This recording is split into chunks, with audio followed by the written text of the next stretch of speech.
എല്ലാവർക്കും നമസ്കാരം. Welcome back to my YouTube channel. ഇന്ന് ഞാൻ നിങ്ങളെ പരിചയപ്പെടുത്താൻ പോകുന്ന ഡയമണ്ട് ഹിൽ എന്ന് പറഞ്ഞ ഒരു സ്ഥലമുണ്ട് നമ്മുടെ ഹോങ്കോങ്ങിൽ. ഇതാണ് ഞാൻ കാണിക്കാൻ പോകുന്നത് കേട്ടോ. ഇന്നത്തെ അടിപൊളി സ്ഥലം എന്ന് പറഞ്ഞാൽ അടിപൊളി സ്ഥലമാണ്. നിങ്ങൾ കണ്ടിട്ടില്ലെങ്കിൽ ഇത് കാണണം എന്നാണ് എനിക്ക് പറയാനുള്ളത്. അതായത് ഇതൊരു സ്പെഷ്യൽ സ്ഥലമാണ്. അപ്പോൾ ഇവിടെ ഹോങ്കോങ്ങിലോട്ട് ആര് വിസിറ്റിങ്ങിന് വരുവാണെങ്കിലും നിങ്ങൾ ഈ സ്ഥലങ്ങൾ മൊത്തം കാണുക. അപ്പം അതിൻ്റെ ഡീറ്റെയിൽസും കാര്യങ്ങളും എല്ലാം ഞാൻ ഇന്നത്തെ എൻ്റെ വീഡിയോയിൽ നിങ്ങളെ ഞാൻ കാണിക്കാൻ പോകുന്നത്. അപ്പോൾ എല്ലാവരും ready to watch. Okay, come on. അപ്പോൾ ഡയമണ്ട് ഹില്ലിൽ ഇറങ്ങിയിട്ട് ഡയമണ്ട് ഹില്ലിൽ നിന്ന് SHC ആണ് എടുക്കേണ്ടത്. സി എടുത്തിട്ട് ഇതാ കുറച്ച് നടക്കാനുണ്ട്, അധികമൊന്നുമില്ല, ഒരു 5 മിനിറ്റ് പോലും ഇല്ല കേട്ടോ. എടുത്ത് നടന്ന് പുറത്തോട്ട് ഇറങ്ങി റൈറ്റ് തിരിയുമ്പോൾ തന്നെ ഇങ്ങനെ ബ്രിഡ്ജ് കാണും. ആ പാലത്തിൻ്റെ അടിയിൽ കൂടെ അങ്ങോട്ട് കടക്കുക. ആ പാലത്തിൻ്റെ അടിയിൽ കൂടെ അങ്ങോട്ട് കടന്നു കഴിയുമ്പോൾ തന്നെ ഈ പാർക്കിൻ്റെ എൻട്രൻസ് ആണ് വരുന്നത്. കണ്ടോ, അടിപൊളിയാണ്, സൂപ്പറാണ് കേട്ടോ. ഈ എൻട്രൻസിലോട്ട് ഇങ്ങനെ കയറി കഴിയുമ്പോൾ ഫുള്ള് പച്ചപ്പും ആ മരങ്ങളൊക്കെ ഇങ്ങനെ കണ്ടോ വെട്ടി നല്ല സ്റ്റെപ്പ് പോലെയായിട്ട് വെട്ടി നല്ല ക്ലീനാക്കി വെച്ചിട്ടുണ്ട്. അപ്പോൾ ഇത് നമുക്കൊരു എനിക്ക് തോന്നുന്നൊരു ശരിക്കും കാണാനാണെങ്കിൽ ഒരു ഹാഫ് ഡേ വരെയൊക്കെ ഉണ്ട്, അതിനുള്ളതുണ്ട്. ശരിക്കും നല്ല എന്താ പറയുക, കാണാൻ പറ്റിയ സ്ഥലമാണ്.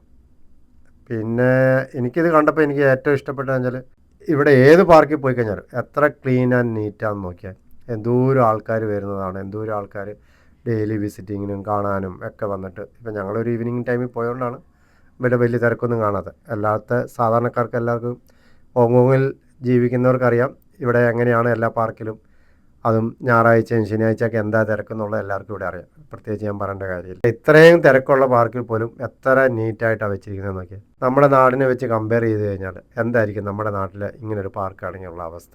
മൊത്തം അവിടെ ഇവിടെയും വേസ്റ്റ് ഇട്ട് വാരി വലിച്ച് അതിൻ്റെ ജസ്റ്റ് ഉദാഹരണം എന്താണെന്ന് വെച്ചാൽ ഇവിടെ എന്തെങ്കിലും ഇട്ട് എവിടെയെങ്കിലും ക്യാമറയിലോ അല്ലെങ്കിൽ ആരെങ്കിലും കണ്ട് കംപ്ലയിൻറ്റോ അല്ലെങ്കിൽ ഓർത്തം പോകുമ്പോൾ പോലും അവനൊരു വീഡിയോ എടുത്ത് അയച്ചു കൊടുത്താൽ മതി, അന്നേരം കിട്ടും നമ്മളെ പൊക്കി പെനാൽറ്റി. അത് അടച്ചേ പറ്റുള്ളൂ. നമ്മുടെ നാട്ടിലില്ലാത്തൊരു കാര്യം അതാണ്. എല്ലാം ഉണ്ടാക്കി വെക്കും, അതിങ്ങനെ ആൾക്കാർ അവിടെ കിടന്ന് നശിപ്പിക്കും. ഇപ്പോൾ ഇതിൻ്റെയൊക്കെ നമുക്ക് പോകുമ്പോൾ കയ്യിൽ ബിയറൊക്കെ പിടിച്ച് വേണമെങ്കിൽ കുടിച്ചിട്ട് അങ്ങനെയൊക്കെ പോയി കാണണമെങ്കിലൊന്നും ഒരു പ്രശ്നവുമില്ല. അവിടെ ഒന്നും ഒരു ആറും ബിയറിൻ്റെ ക്യാനോ ഒന്നും ആരും ഇട്ട് നമ്മളോട്ട് കാണുന്നുമില്ല. നമ്മൾ പ്രശ്നം ഉണ്ടാക്കാണ്ടിരുന്നാൽ മതി, അത്രേ ഉള്ളൂ. ഇതേ സംഭവം നാട്ടിലാണെങ്കിൽ അവിടെ കുടിച്ച് അവിടെ വാളും വെച്ച് അതിൻ്റെ അപ്പുറത്ത് വേസ്റ്റും ഇട്ട്. അതിനൊരു ഉദാഹരണം ഞാൻ എവിടെയോ ഒരു വീഡിയോ കണ്ടിട്ടുണ്ടായിരുന്നു ഇൻസ്റ്റയിൽ. നമ്മുടെ കോഴിക്കോട് ബീച്ചിൽ കാലിക്കറ്റിൽ ഇതുപോലെ ഫുള്ള് സെറ്റപ്പൊക്കെ ആക്കിയിട്ട് ആ ബീച്ചിൻ്റെ സൈഡിൽ കുറേ ഈ സൈക്കിളിലൊക്കെ കച്ചവടം ചെയ്യുന്നവർക്കൊക്കെ ഒരു കട പോലെയൊക്കെ ആക്കിയിട്ട് എല്ലാം ഇരുന്ന് കഴിക്കാനും ഒക്കെ ആയിട്ടുള്ള ഒരു കിടു സംഭവം ഉണ്ടാക്കിയിട്ടുണ്ടായിരുന്നു. പക്ഷേ ഉദ്ഘാടനം കഴിഞ്ഞ് 2 ദിവസം കഴിഞ്ഞപ്പോൾ അവിടുത്തെ അവസ്ഥ കണ്ടു. എൻ്റെ പൊന്നെ, ആ ഇരിക്കുന്നിടത്തെല്ലാം കഴിച്ചതിൻ്റെ ബാക്കിയും വേസ്റ്റും എല്ലാം അവിടെ തന്നെ ഇട്ട്. അവിടെയൊക്കെ വേസ്റ്റ് ഇടാനുള്ള സ്ഥലമുണ്ട്, എന്നാൽ അത് അവിടെ കൊണ്ട് ഇടുക. ഏറ്റവും അറിവുള്ള ആൾക്കാരാണെന്ന് പറഞ്ഞു കേരളത്തിൽ, പഠിപ്പും എല്ലാത്തിലും. പക്ഷേ ചെയ്യുന്ന പ്രവൃത്തി കണ്ടു കഴിഞ്ഞാൽ ഒരു രക്ഷയില്ല.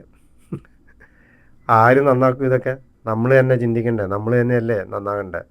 അവർ ചെയ്യും ഇവർ ചെയ്യും എന്ന് പറഞ്ഞിട്ട് കാര്യമുണ്ടോ? നമ്മളല്ലേ അത് ശരിയാക്കണ്ടേ? അത് പറഞ്ഞു വന്നപ്പോഴാട്ടോ ഇവിടെ നല്ലൊരു റെസ്റ്റോറൻ്റ് ഉണ്ട്, അടിപൊളി റെസ്റ്റോറൻ്റൊക്കെയാണ്. അപ്പം ഇവിടെ നമുക്ക് ഇതിൻ്റെ ഉള്ളിൽ കയറി കഴിഞ്ഞാൽ ഫുഡും കാര്യങ്ങളൊക്കെ കഴിക്കാം.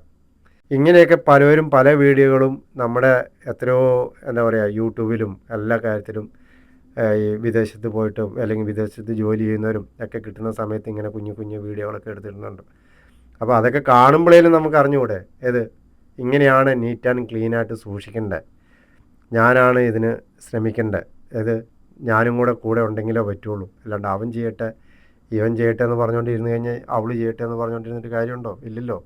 അപ്പം നമ്മളായിട്ട് തന്നെ ശ്രമിക്കുക. എല്ലാവരും ഓരോരുത്തർ ഇതുപോലെ നീറ്റ് ആൻഡ് ക്ലീനായിട്ട് സൂക്ഷിക്കാൻ വേണ്ടി.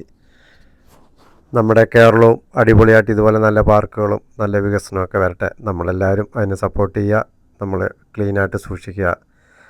അപ്പോൾ thank you for watching my video. Thank you, bye bye.